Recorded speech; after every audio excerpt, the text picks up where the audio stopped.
आज हम आपको बताते हैं किरचॉफ्स लॉ के बारे में। इसकी ज़रूरत करंट के चैप्टर में भी पड़ती है और कैपेसिटर के चैप्टर में भी पड़ती है। तो यहाँ पर हम ख़ास तौर से कैपेसिटर के कॉन्टेक्स्ट में आपको बता रहे हैं किरचॉफ्स लॉ। इसमें अक्सर स्टूडेंट्स को प्रॉब्लम होती है और प्रॉब्लम असल में इसलिए होती है क्योंकि कायदे से समझते नहीं हैं। आप अच्छे से ध्यान से समझ लो, सब कुछ बहुत सिंपल है। एक बार अच्छे से समझ लो, फिर आपको उसका एप्लीकेशन भी अपने आप समझ में आ जाएगा और उससे रिलेटेड कोई भी प्रॉब्लम होगी वो आप अपने आसानी से सॉल्व कर लोगे।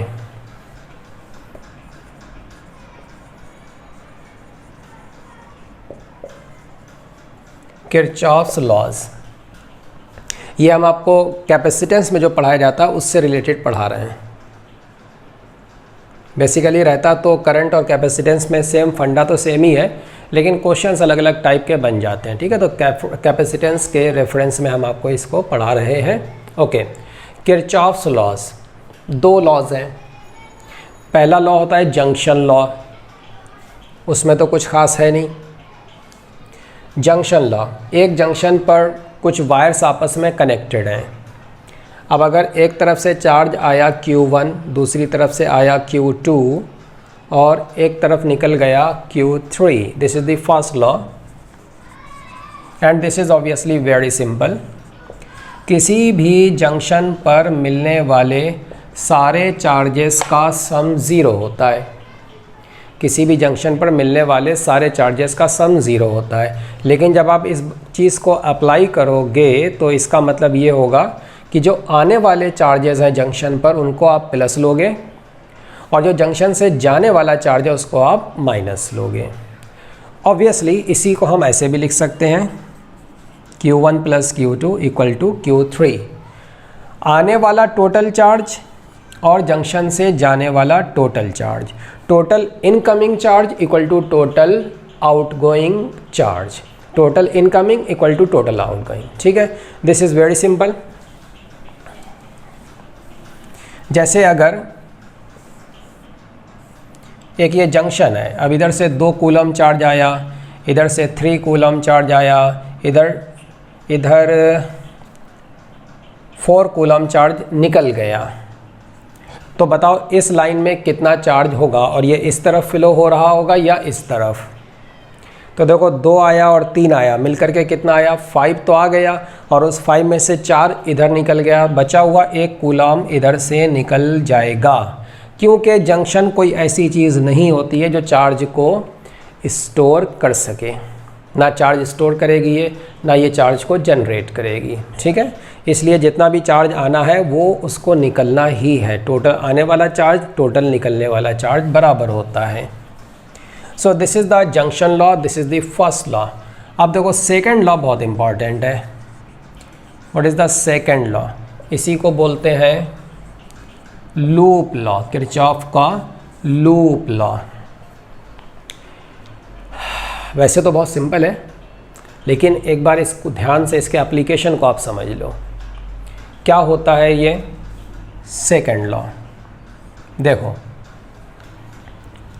शॉर्ट में लिखे तो सिंपली ये समझ लो आप, बस ये लिख दिया हमने। और इसका मतलब ये है कि किसी भी क्लोज लूप में जितने भी पोटेंशियल चेंजेस होते हैं, सारे पोटेंशियल चेंजेस का सम होता है ज़ीरो।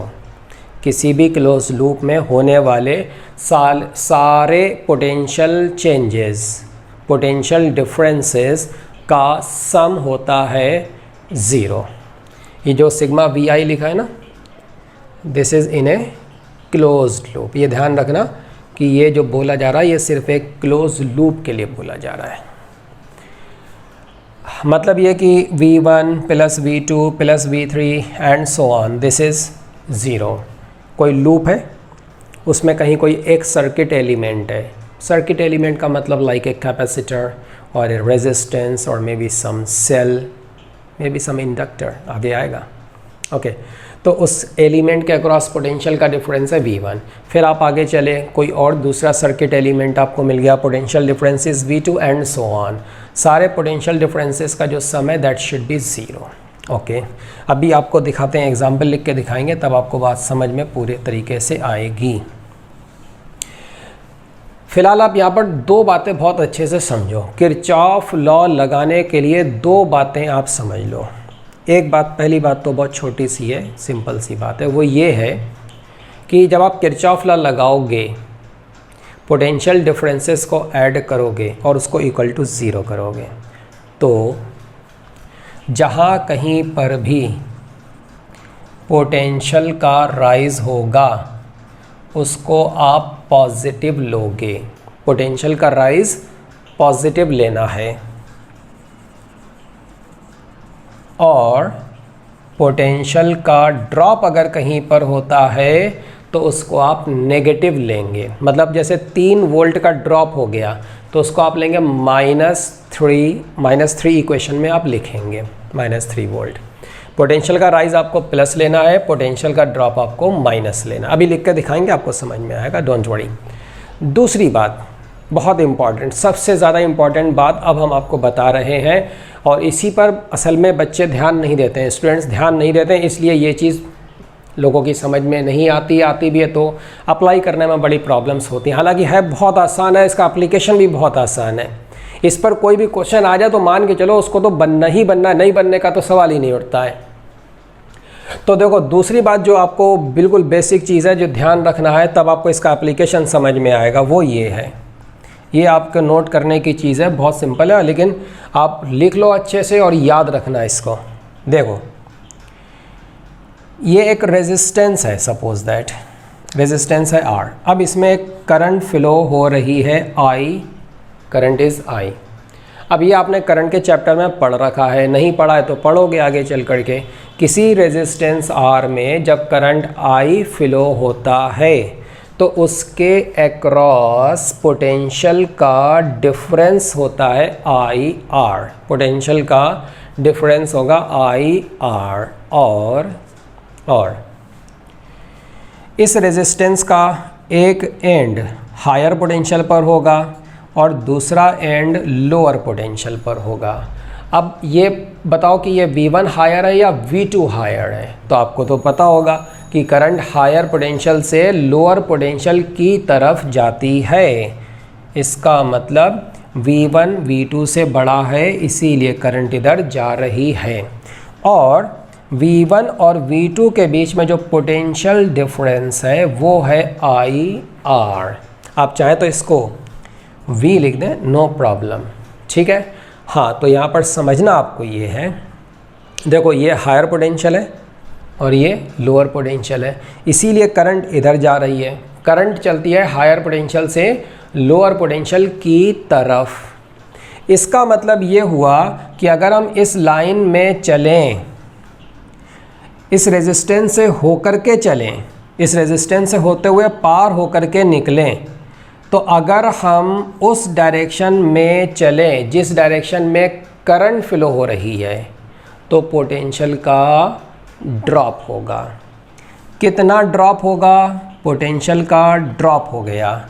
कितना ड्रॉप हुआ? IR। जब किसी रेजिस्टेंस R को हम पार करके निकलते हैं और उसमें करंट I होती है तो पोटेंशियल का चेंज आता है IR। अगर हम करंट की डायरेक्शन में होते हुए जाएंगे तो पोटेंशियल में ड्रॉप आएगा, IR का ड्रॉप। मतलब इक्वेशन में जब आप उसको लिखेंगे तो -IR लिखेंगे, ड्रॉप को नेगेटिव लेना है।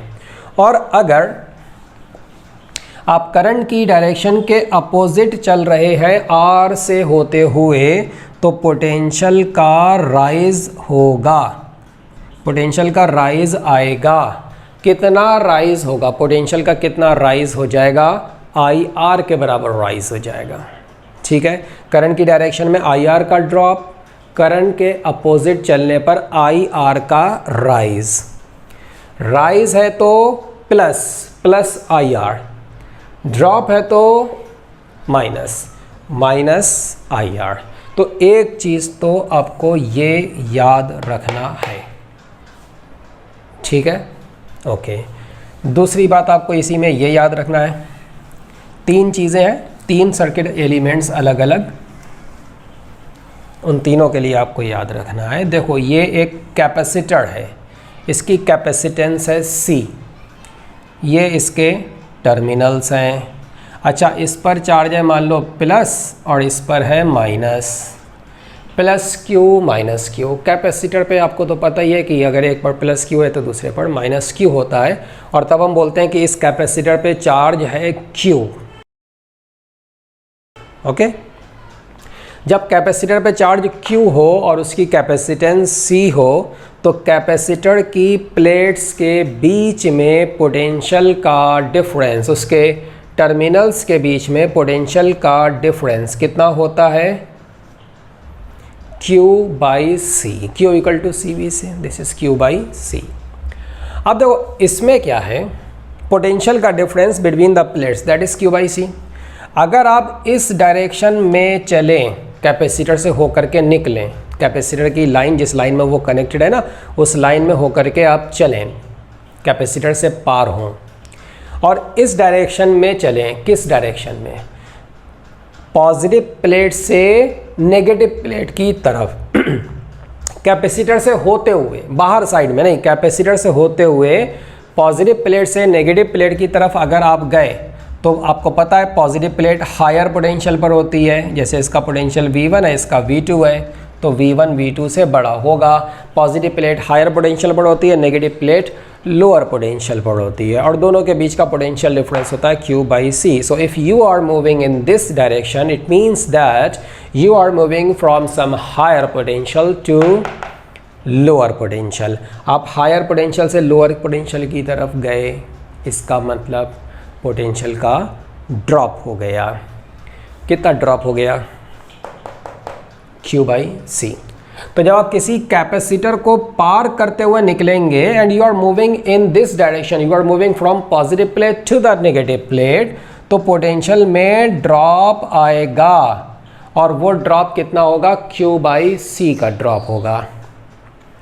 और ड्रॉप है तो आप क्या लिखोगे? इक्वेशन लिखते टाइम क्या लिखोगे? माइनस लिखोगे, माइनस Q बाई सी। ये हमने सिर्फ मैग्नीट्यूड लिखा है, अमाउंट हम बता रहे हैं, ठीक है ना।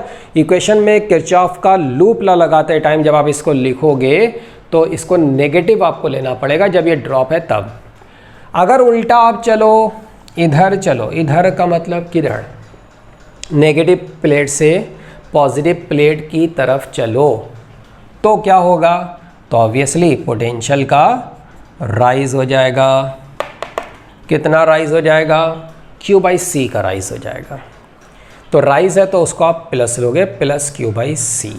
ओके, तो दूसरी चीज़ आपको कैपेसिटर के रिगार्डिंग ये याद रखना है, दूसरा पॉइंट कैपेसिटर के बारे में। कैपेसिटर से जब हम होकर के निकलते हैं तो Q बाई सी का या तो ड्रॉप होगा या राइज होगा, डिपेंडिंग अपॉन प्लस से माइनस की तरफ जा रहा है या माइनस से प्लस की तरफ जा रहा है। तीसरी बात जो आपको याद रखना है to apply the Kirchhoff's law, वो है सेल के बारे में। देखो ये एक सेल है। अब सेल का अगर इंटरनल रेजिस्टेंस होता है तो उसको तो हम बाहर दिखाते हैं, आपको पता होगा, है ना, तो हम उसकी बात नहीं कर रहे हैं। अगर वो होगा तो वो बाहर है। ओके, ये एक सेल है। अब इसका कुछ EMF है, जैसे मान लो E है EMF, अब V ले लो, कुछ भी ले लो, EMF इसका E है। आपको पता है ये होती है पॉजिटिव प्लेट, ये होती है नेगेटिव प्लेट, ये होता है हायर पोटेंशियल पर और ये होता है लोअर पोटेंशियल पर, और दोनों के बीच में पोटेंशियल डिफरेंस कितना होता है? उसके EMF के बराबर, क्योंकि इंटरनल रेजिस्टेंस तो बाहर में है। ओके, बाहर में हम दिखाते हैं। हाँ, तो ये हायर पोटेंशियल पर, ये लोअर पोटेंशियल पर। अब अगर आप इस सेल से होकर के निकलें, इस सेल से होकर के आप जा रहे हैं, इस डायरेक्शन में जा रहे हैं, पॉजिटिव प्लेट से नेगेटिव प्लेट की तरफ जा रहे हैं, इसका मतलब you are moving from some higher potential to some lower potential. तो बताओ इधर जाने पर पोटेंशियल में ड्रॉप हुआ या राइज हुआ? ड्रॉप। तो पोटेंशियल में ड्रॉप हुआ, कितना ड्रॉप हुआ? सेल के EMF के बराबर। ओके, अच्छा इधर चलते हैं। अब हम इस डायरेक्शन में अगर हम चलें, सेल से होते हुए निकलें, सेल की नेगेटिव प्लेट से पॉजिटिव प्लेट की तरफ जाएं, तो पोटेंशियल का राइज होगा, because we are moving from negative plate to the positive plate. तो पोटेंशियल का क्या हो गया? राइज हो गया। कितना राइज हुआ? ये EMF के बराबर हो गया। ड्रॉप है तो आप माइनस ई लिखोगे, राइज है तो आप प्लस ई लिखोगे। ओके, तो ये चीज़ आपको याद रखना है, ठीक है। बस ये 3 चीज़ें आपको याद रखनी थी पोटेंशियल डिफरेंसेस के बारे में। कैपेसिटर के across potential difference Q by C होता है, प्लस से माइनस की तरफ जाएंगे तो माइनस की तो ड्रॉप होगा माइनस क्यू बाई सी लिखेंगे, माइनस से प्लस की तरफ जाएंगे तो राइज होगा प्लस क्यू बाई सी लिखेंगे।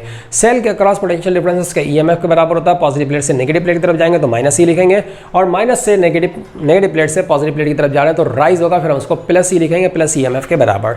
रेजिस्टेंस से होकर के अगर हम निकल रहे हैं तो पोटेंशियल का डिफरेंस आएगा I R. If we are moving in the direction of the current then the difference will be drop in potential, so हम उसको लिखेंगे माइनस आई आर। और if we are moving opposite to the direction of the current then it will be the rise in potential, और फिर हम उसको लिखेंगे plus I R, ठीक है।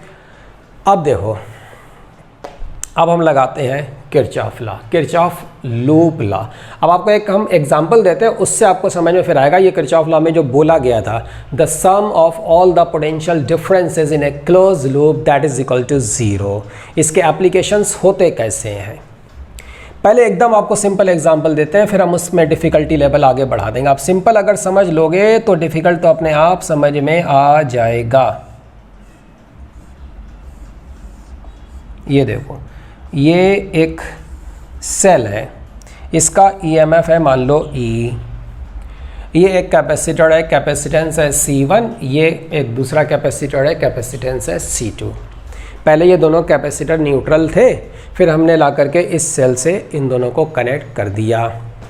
अब आपको पता है इसने इधर से प्लस चार्ज दिया होगा, इधर से माइनस चार्ज दिया होगा, तो चार्ज जब ऐसे प्लस घूमेगा पूरे लूप में तो इसकी इस प्लेट पर आ जाएगा पॉजिटिव चार्ज, इस पर आ जाएगा नेगेटिव चार्ज। ये पॉजिटिव प्लेट है ना, इधर से पॉजिटिव जाएगा तो यहाँ पर आ जाएगा पॉजिटिव चार्ज और यहाँ पर आ जाएगा नेगेटिव चार्ज। और चूँकि ये सीरीज़ कॉम्बिनेशन है इसलिए जितना इस पर चार्ज होगा उतना ही इस पर चार्ज होगा। इन द स्टेडी स्टेट दोनों कैपेसिटर फुल्ली चार्ज हो चुके हैं, उन पर जितना चार्ज होना था वो हो चुका है। So in this steady state charge full हो चुका है कैपेसिटर पर, इसका मतलब अब और चार्ज का आना रुक चुका है, राइट। अब चार्ज फ्लो नहीं हो रहा है, स्टेडी स्टेट बनी हुई है। इस पे चार्ज Q बना हुआ है, इस पर चार्ज Q बना हुआ है। अब देखो, इसमें एक पैरामीटर Q है, दूसरा C2 है, और ये तीसरा C1 है, और एक चौथा E है। ये 4 पैरामीटर्स हैं। इन चारों में से कोई भी एक अननोन हो सकता है और वो आपसे पूछा जा सकता है। हमें यहाँ पर किरचॉफ लॉ लगाना है जो कि एक क्लोज लूप के लिए लगता है। आपको लूप दिख रहा होगा, ये देखो, ये एक लूप है, लूप दिख रहा है ना, लूप। तो किरचॉफ लॉ हमेशा लूप के लिए ही लगाते हैं, तो लूप देख लो, एक ही लूप है। अभी आगे चल कर के देखिएगा 2, 3, 4, 5, 10, 20 लूप बन सकते हैं, कोई दिक्कत की बात नहीं है। एक लूप में जो होता है वही 10-20 में भी होता है। ये जो लूप है, आप इस लूप में चलोगे starting from any one point, किसी एक पॉइंट से स्टार्ट होकर के आप इस लूप में घूम करके चल करके वापस उसी पॉइंट तक आओगे। और ये जो आपके चलने का घूमने का प्रोसेस होगा, ये आप चाहे तो क्लॉकवाइज चल सकते हैं लूप में, चाहे तो एंटी क्लॉकवाइज चल सकते हैं। जिधर भी आपको चलना कोई फ़र्क नहीं पड़ेगा, आपको इक्वेशन सेम मिलेगा दोनों केस में। किसी भी पॉइंट से आप स्टार्ट कर सकते हो, यहाँ से स्टार्ट कर दो, यहाँ से कर दो, यहाँ से कर दो, यहाँ से, यहाँ से, यहाँ से, यहाँ से, यहाँ से, यहाँ से, यहाँ से, यहाँ से, कहीं से भी स्टार्ट कर दो। तो देखो, हम चलो यहाँ से स्टार्ट कर रहे हैं और इस लूप में घूम करके हम यहीं पर वापस आएंगे। इस लूप में हम पूरा घूमेंगे, चलेंगे, और चल करके इस लूप में हम वापस यहीं पर आएंगे। तो घूमने के लिए हम क्लॉकवाइज भी घूम सकते हैं और एंटी क्लॉकवाइज भी घूम सकते हैं, ठीक है। ओके, तो हम स्टार्टिंग फ्रॉम दिस पॉइंट ऐसे चल रहे हैं, हम इधर चलेंगे और ऐसे घूम करके वापस इस पॉइंट तक आ जाएंगे, लूप कंप्लीट हो जाएगा। बीच रास्ते में हमको जो भी पोटेंशियल डिफरेंसेस मिलेंगे वो पोटेंशियल डिफरेंसेस हम ऐड करते चलेंगे।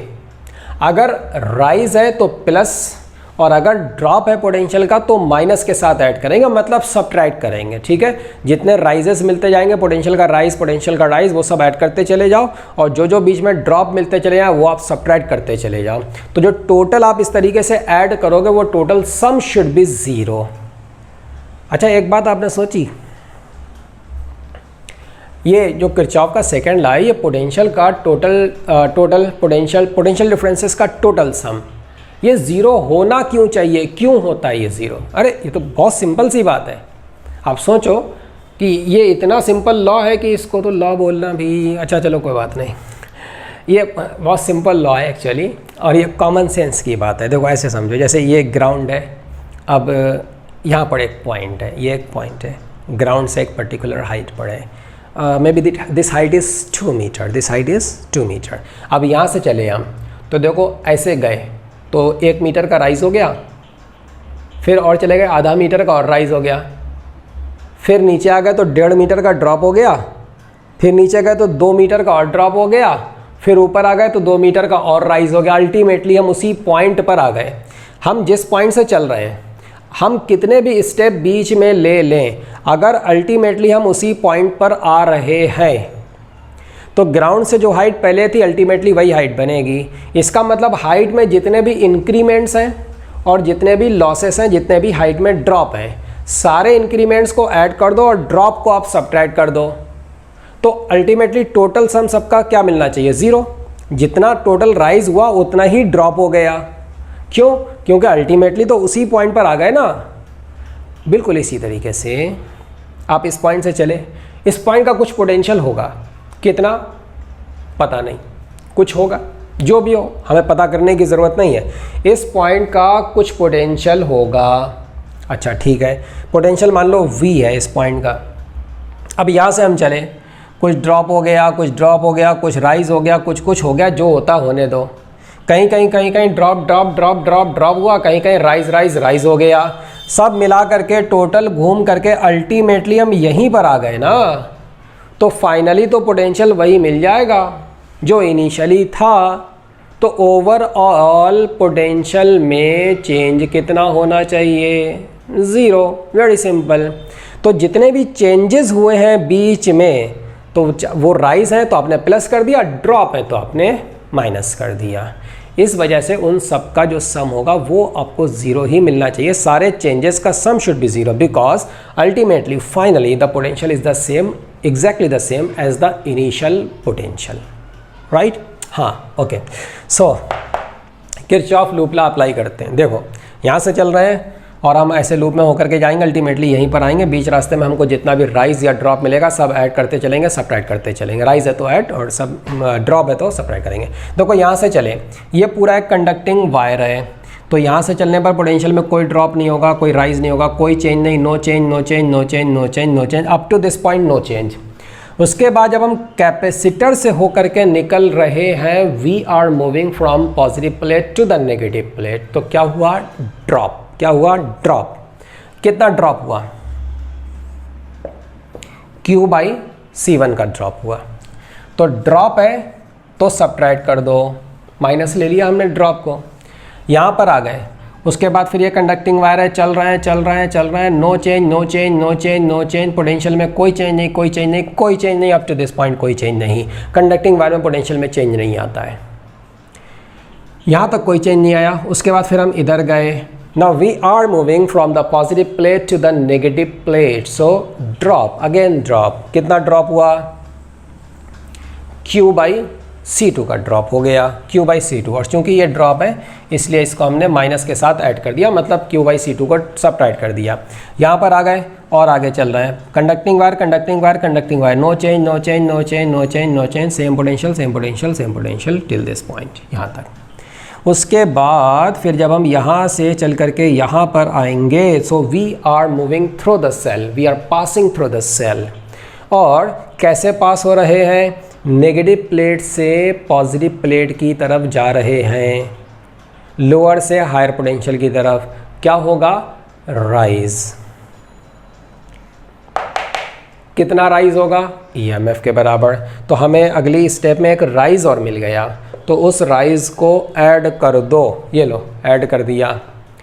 राइज ऐड कर दिया, यहाँ पर आ गया, उसके बाद conducting wire conducting wire conducting wire, no change no change no change no change. Ultimately हमारा लूप कंप्लीट हो गया। जितने हमको ड्रॉप या राइजेस मिलना थे वो सब हमने ऐड कर दिए, और ये टोटल सम कितना होना चाहिए? 0। सारे पोटेंशियल के चेंजेस का सम 0 होता है एक क्लोज लूप में, किरचॉफ सेकंड लॉ। आई बात समझ में? ये है किरचॉफ सेकंड लॉ।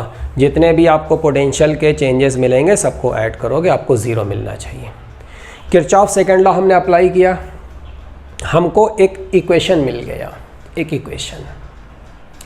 इस इक्वेशन में ध्यान से देखो आप, पैरामीटर्स कितने हैं, अननोन वेरिएबल कितने कितने हैं। देखो, एक Q है, दूसरा C1 है, C2 है और E है। टोटल 4 पैरामीटर्स हैं, 4 डिफरेंट पैरामीटर्स। उन 4 में से कोई 3 आपको बता दिए जाएंगे, चौथा आपसे कैलकुलेट करवा लिया जाएगा। जैसे आपको C1 C2 बता दें और E बता दें तो आपसे Q कैलकुलेट करवा लेंगे। वेरी सिंपल, कैलकुलेट आप कर सकते हो। आपको E बता देंगे, C2 बता देंगे, Q बता देंगे, C1 आपसे पूछ लेंगे, वो भी आप कर सकते हैं, है ना। इसी तरीके से आपको हम C1 C2 बता देंगे, Q बता देंगे और E आपसे पूछेंगे तो E आप कैलकुलेट कर सकते हैं। अच्छा, अब एक बात और सुनो, देखो यहाँ पर लूप कितने हैं।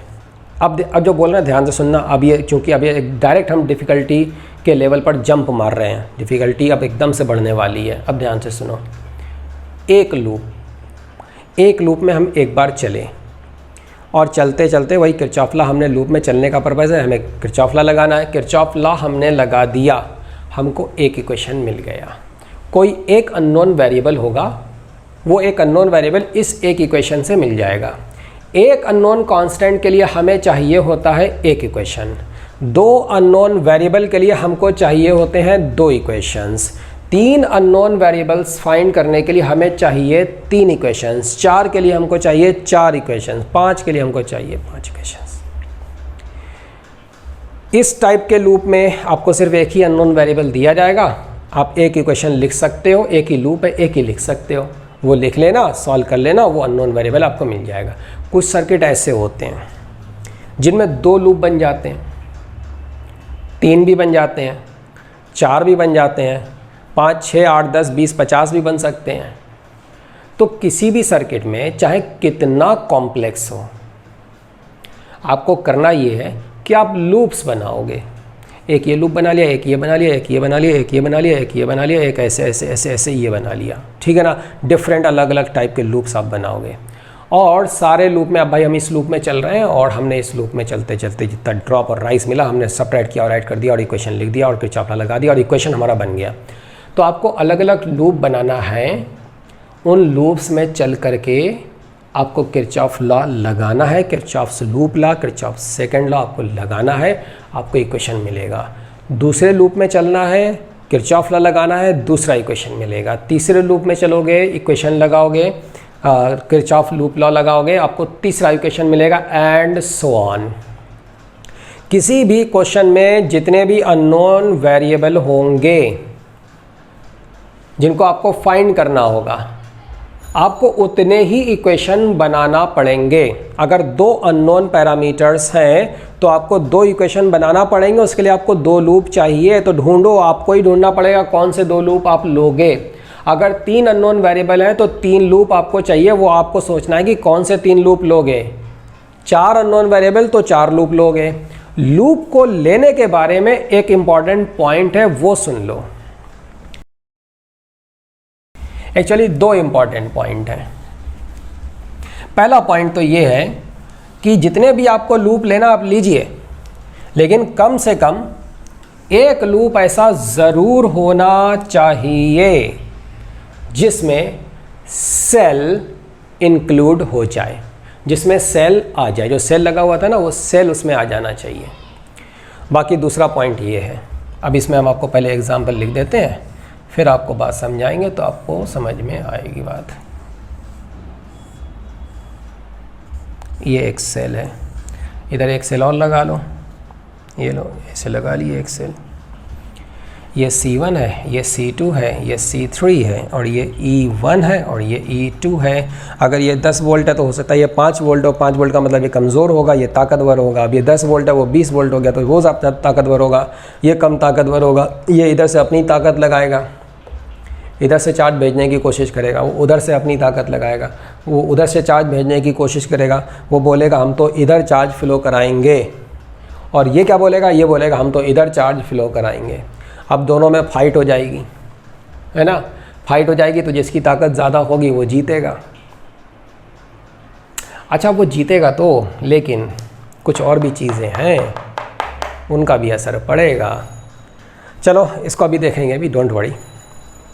देखो ये सपोज दैट एक सर्किट है। अब इसमें कैपेसिटर की आपको वैल्यूज़ दे दी जाएंगी, डोंट वरी, कैपेसिटर की वैल्यूज़ आपको दे दी जाएंगी। अच्छा चलो हम दे देते हैं, ये C है मान लो, ये 2C है और ये 3C है। इस सेल का EMF है सपोज दैट 2E और इस सेल का EMF है सपोज दैट E, राइट। ये तीनों कैपेसिटर पहले न्यूट्रल थे, फिर हमने इन सेल से कनेक्ट कर दिया। अब क्वेश्चन क्या है हमारा, क्वेश्चन ये है, क्वेश्चन ये है कि तीनों कैपेसिटर्स, सारे कैपेसिटर्स पर आपको क्या बताना है, चार्ज बताना है। इस पर सब पर चार्ज बताओ और प्रॉपर पोलैरिटी के साथ बताना है। ये भी बताना है कि इनमें से कौन सी प्लेट कहाँ पर, कौन सी प्लेट पॉजिटिव है, कौन सी प्लेट नेगेटिव है। तो देखो इस केस में अब हम क्या करेंगे, तो इस केस में हम किरचॉफ लॉ लगाएंगे। कुछ लूप हमको मिलेंगे यहाँ पर। वैसे अगर हम लूप की बात करें तो ये बता दो ज़रा यहाँ पर कितने लूप हैं। देखो एक तो ये क्लोज लूप है, दूसरा ये क्लोज लूप है ना। और कोई लूप दिख रहा है आपको, ये देखो ये तीसरा एक और क्लोज लूप है ना। कितने लूप हैं, 3 लूप हैं। कितने लूप हैं, 3 लूप हैं क्लोज लूप। और उन तीनों के लिए हम किरचॉफ लॉ अप्लाई कर सकते हैं। अच्छा ठीक है, कर सकते हैं तो हमें इक्वेशन कितने मिल जाएंगे, 3 इक्वेशन मिल जाएंगे। 3 लूप 3 इक्वेशन मिल जाएंगे, है ना। एक्चुअली हमें 3 इक्वेशन नहीं मिलेंगे, लूप 3 है, हमें 3 इक्वेशन नहीं मिलेंगे क्योंकि लूप असल में 2 ही हैं। यहाँ पर लूप असल में 2 ही हैं। अब सुन लो एक बात, बहुत ध्यान से सुन लो, वो जो दूसरी बात आपको बता रहे थे वही बात बता रहे हैं। एक्चुअली क्या है ना, कभी कभी कोई सर्किट ऐसा होता है कि उसमें एक लूप और दूसरा लूप, उन दोनों के सुपरपोजिशन से एक तीसरा लूप बन जाता है। 2 लूप को मिलाकर के तीसरा लूप बन जाता है। आपने एक लूप के लिए इक्वेशन लिख दिया, दूसरे लूप में आप चले किरचॉफ लॉ लगाया, आपने इक्वेशन लिख दिया। तीसरा लूप जैसे यहाँ पर था एक लूप, अभी लिखेंगे हम इक्वेशन लिखेंगे, डोंट वरी, दूसरा, और ये दूसरा लूप, उसके लिए ये दूसरा इक्वेशन, और ये जो तीसरे लूप की बात कर रहे हैं इसके लिए तीसरा इक्वेशन।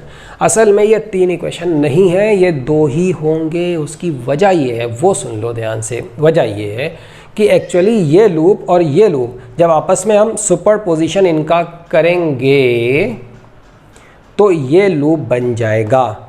और उसका मतलब ये है कि इस लूप के लिए आपने जो इक्वेशन लिखा और इस लूप के लिए आपने जो इक्वेशन लिखा, इन दोनों लूप के मिलने से ये लूप बन गया, तो इन दोनों इक्वेशन के मिलने से ये इक्वेशन बन जाएगा।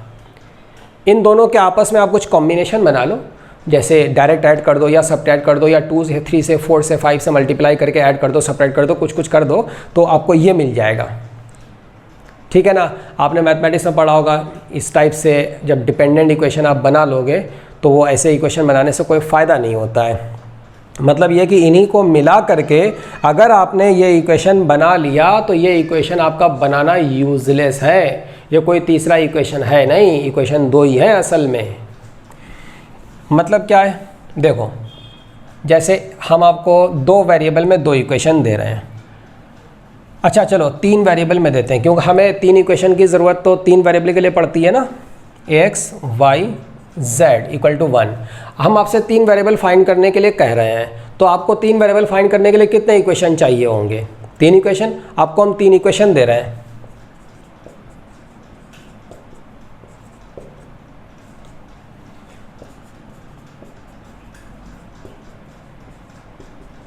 ये लो 3 इक्वेशन दे दिए हमने आपको, 3 वेरिएबल है और 3 इक्वेशन है। अब ज़रा इनको आप सॉल्व करके देख लो, ट्राई कर लो अपने आप, ये आपसे सॉल्व नहीं होने वाले, क्योंकि ये 3 वेरिएबल में 3 इक्वेशन है ही नहीं, ये 2 ही इक्वेशन हैं। चेक करो, ये देखो, इन दोनों को ऐड कर लो, ये मिल जाएगा, देख लो अपने आप ऐड करके, मिल गया ना। तो जब 2 इक्वेशन को मिला करके आप तीसरा बनाते हो तो वो तीसरा इक्वेशन असल में नहीं होता, वो इंडिपेंडेंट इक्वेशन नहीं होता। ये तीनों इंडिपेंडेंट इक्वेशन होने चाहिए, तब उनके 3 होने का कुछ 3 मतलब निकलता है, ठीक है ना, तब वो कहलाएंगे कि वो 3 इक्वेशन है, फिर आप उनको सॉल्व कर सकते हो। आप अपने आप ट्राई करके देख लो, एक काम कर लो, ये नोट कर लो, तीनों इक्वेशन सॉल्व करके देखो, आपको मज़ा आ जाएगा सॉल्व करने में। घूमते रहोगे आप इधर उधर, इसको ट्राई करोगे, उसको ट्राई करोगे, इसको गायब करोगे, उसको गायब करोगे, कुछ मिलने वाला कुछ नहीं है, ट्राई करके देख लेना, ठीक है। तो ये 3 इक्वेशन असल में नहीं है। तो ये मेरे कहने का मतलब ये है कि इस लूप का इक्वेशन और इस लूप का इक्वेशन जो भी आप लिखेंगे उनको ऐड करके या सब्ट्रैक्ट करके आपको इस तीसरे लूप का इक्वेशन मिल जाएगा, और वो तीसरा इक्वेशन अननेसेसरी होगा, यूजलेस होगा, वो पिछले 2 से ही बनेगा। तो आपको ख्याल इस बात का रखना है कि जब आप लूप सिलेक्ट कर रहे हो तो ऐसा नहीं होना चाहिए कि आपने एक लूप लिया, दूसरा लूप लिया और उन दोनों लूप के मिलने से कोई अगर लूप बन रहा है तो उसको भी ले डाला। अगर उसको भी ले डाला तो इक्वेशन आप लिख लोगे और सॉल्व करते रह जाओगे और ये आपसे सॉल्व नहीं होने वाले। तो जितने भी आप लूप लोगे सब के सब इंडिपेंडेंट लूप होने चाहिए, 2 लूप के मिलने से तीसरा लूप नहीं बनना चाहिए। ऐसा ना होना चाहिए कि 2 इक्वेशन से मिल करके ऐड हो करके सब्ट्रैक्ट करके तीसरा इक्वेशन बन जाए, ऐसा नहीं होना चाहिए। इस बात का ख्याल रखोगे ना तो दिमाग आपका चकरा जाएगा, एग्जाम में सॉल्व करते रह जाओगे, सॉल्व नहीं होंगे ये इक्वेशंस।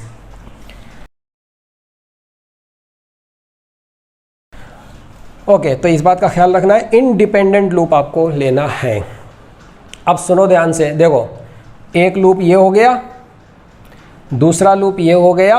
अगर आपने ये 2 लूप ले लिए तो वो तीसरा लूप आपको नहीं लेना है, वो नहीं लिया जाएगा, वो तीसरा लूप है ही नहीं, मान के चलो, क्योंकि वो इन दोनों के मिलने से बन रहा है। हाँ, आप चाहो तो एक काम ये कर सकते हो, एक लूप ये ले लो, दूसरा लूप आप ये ले लो, चल जाएगा, नो प्रॉब्लम।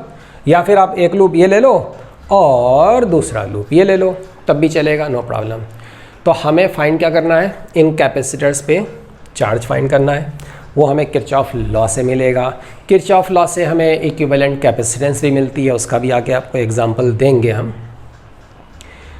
हमें इन कैपेसिटर पे चार्ज फाइंड करना है। अब देखो होगा क्या, पहले एक बात ये समझ लो, जैसे ये देखो ज़्यादा ताकतवर सेल है, ये थोड़ा सा बेचारा कमज़ोर है ना, ये बोल ये रहा है कि भाई हम तो चार्ज इधर से ऐसे चलाएंगे कि वो हमारी ये पॉजिटिव प्लेट है, ये नेगेटिव प्लेट, और ये बोल रहा है कि हम इधर से चलाना चाहते हैं, तो ये ज़्यादा ताकतवर है।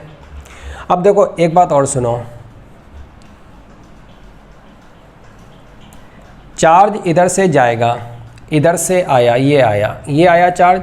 अब ये नहीं पता कि इसका चार्ज इधर से आकर के इसके साथ मिलकर के इधर जाएगा या फिर इसका जो चार्ज आया है उसी का कुछ हिस्सा इधर चला जाए और कुछ हिस्सा इधर चला जाए, नहीं पता। हमें कैलकुलेट करने से पहले कैपेसिटर की पोलैरिटी नहीं पता है, उन पर चार्जेस भी नहीं पता है, ना चार्जेस पता है ना पोलैरिटी पता है। हमें चार्जेस भी एज्यूम करना पड़ेंगे और पोलैरिटी भी एज्यूम करना पड़ेगी। अगर आपने किसी भी कैपेसिटर के बारे में कुछ पोलैरिटी एज्यूम कर ली, कैलकुलेट जब आप करोगे, अगर आपकी एजम्पशन पोलैरिटी के बारे में सही है, करेक्ट है, तो ये Q1 कैलकुलेट करने पर अपने आप आपको प्लस मिलेगा, आपको कोई चिंता नहीं करना है उसकी। और अगर एजम्पशन पोलैरिटी के बारे में इनकरेक्ट थी आपकी, तो फिर ये Q1 कैलकुलेट करने पर अपने आप आपको नेगेटिव मिलेगा। उसका नेगेटिव मिलना आपको ये बता देगा कि ये पोलैरिटी आप गलत ले लिए हो, ऐसी नहीं है पोलैरिटी, इसकी उल्टी है। हाँ, अमाउंट उतना ही रहेगा। जैसे आपने ये कैलकुलेट किया, आपको -2 कूलम मिला, तो आपकी अजम्पशन तो गलत थी, माइनस आया ना, तो पोलैरिटी ऐसी नहीं थी, पोलैरिटी ऐसी थी, असल में एक्चुअल पोलैरिटी ये रही होगी। लेकिन इसका मतलब ये नहीं है कि आपकी अजम्पशन गलत हो गई, इसका मतलब ये नहीं कि आपने इतनी सारी कैलकुलेशन जो करी वो सब बेकार हो गए, वो सब सही है, कहीं कोई दिक्कत नहीं है। ये जो 2 आया ना, ये 2 ही रहेगा, बस वो माइनस आपको बता रहा है कि पोलैरिटी उल्टी है, कैलकुलेशन ठीक रहेंगी। चार्ज जो आपने 2 कूलम कैलकुलेट किया वो 2 कूलम ही होगा, पोलैरिटी ऐसी रहेगी, ठीक है। तो आपको क्या करना है ना, कैपेसिटर्स पे चार्जेस कैलकुलेट करना। ऑब्वियसली कैलकुलेशन से पहले तो आपको ये भी नहीं पता कि पोलैरिटी क्या है, तो जहाँ कहीं कहीं पर ऐसा होता है कि पोलैरिटी के बारे में आपको आइडिया पहले से लग जाएगा। एक ये सेल है, अब ये मत बोलना कि हमको पोलैरिटी नहीं पता, ठीक है। ये 10 वोल्ट है और ये 1 माइक्रोफैरड है, बताओ इस पर कैपेसिटर पे चार्ज कितना होगा। आप बोलोगे पोलैरिटी क्या लें क्या लें क्या लें, तो पोलैरिटी यहाँ पर पता है, कंफर्म पता है ना। तो कुछ जगहों पर कंफर्म पता रहती है पोलैरिटी, कहीं कहीं डाउटफुल हो जाता है, कहीं पर ये चक्कर फंस जाता है, समझ में नहीं आता है। अंदाज़ हमेशा थोड़ी ना लगाओ, कहीं कहीं अंदाज़ लग जाता है, हर जगह अंदाज़ नहीं लगता है। तो कोई बात नहीं, आपको अंदाज़ नहीं लगे कोई बात नहीं, ये तो बहुत सिंपल चीज़ है। अभी ऐसे 10 लूप हम मिला देंगे, कोई दिक्कत नहीं, 10 मिल जाने दो लूप, जितने लूप बनना बन जाने दो। अभी हम यहीं एक सेल और लगा देंगे, यहाँ एक सेल लगा देंगे, यहाँ लगा देंगे, एक कैपेसिटर और लगा देंगे, यहाँ पर सेल लगा देंगे, एक और एक सेल यहाँ पर लगा देंगे, एक लाइन इधर से चला देंगे, एक लाइन उधर से और चला देंगे, एक लाइन कैपेसिटर इधर लगा देंगे, बड़ा कॉम्प्लेक्स हम बना देंगे, कोई दिक्कत नहीं है। सुनो ध्यान से, किसी भी कैपेसिटर की कोई भी पोलैरिटी एज्यूम कर लो, सब चलेगा। पोलैरिटी की असम्पशन सही है, प्लस आएगा कैलकुलेट करने पर, गलत है तो माइनस आएगा। दूसरी बात, आपको नहीं पता कि किधर से चार्ज जा रहा है, किधर से चार्ज आ रहा है, किधर से जा रहा है, चार्ज इधर जा रहा है कि उधर जा रहा है, ये चार्ज इधर स्प्लिट हो रहा है कि इधर स्प्लिट हो रहा है, कोई दिक्कत नहीं है।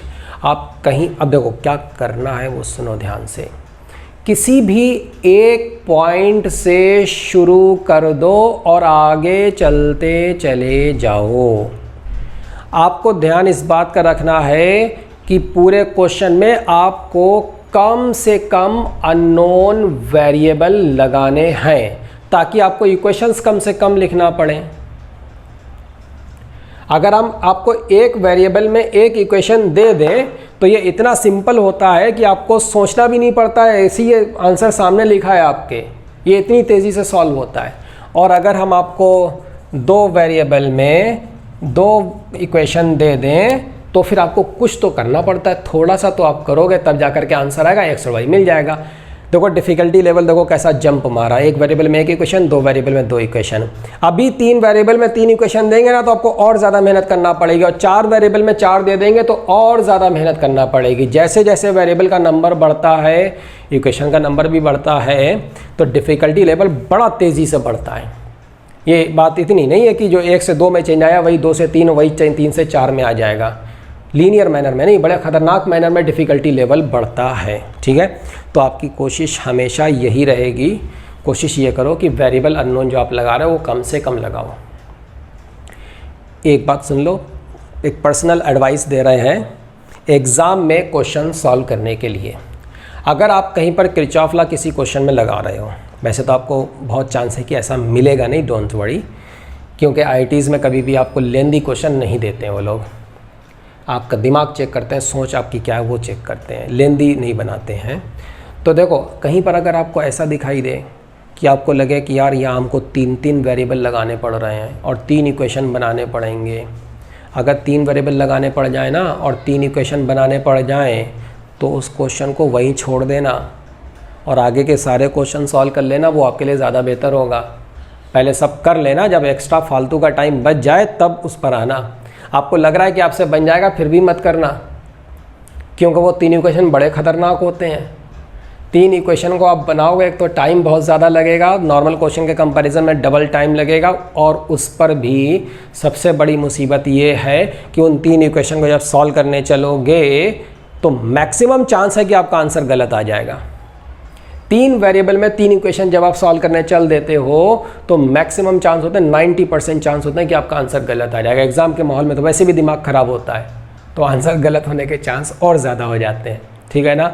तो बेहतर ये है कि आप 3 वेरिएबल ना लगाओ, आपके लिए बेहतर है। हाँ, तो